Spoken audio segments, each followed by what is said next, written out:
Ингуш эл жомогу. Кептин баары сүттө. Көркөм окугандар О Шакир менен Назгүл Бейшеке.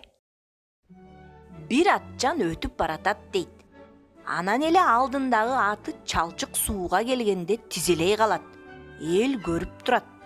Үстүндөгү чабандеси жерге түшүп, аттан обочолоп турса, ат чалчыкка оонайт дейт. Айылдык тургундардын бирөөсү кыйкыратанда.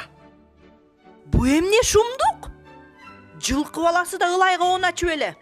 Таң калыштуу. Буга таң калыштын кереги жок, дейт анда чабандес. Бул атты кулун кезинде буйволдун сүтү менен тойгузчубуз. Ошон үчүн бул ылайлаган чалчык суу көрсө эле ушинтип оонаганын койбойт. Жомокту кыргызчалаган О Шакир. Достор, эгерде биздин жомокторго кызыксаңыз, Рухеш ТВ каналына катталып коюңуз.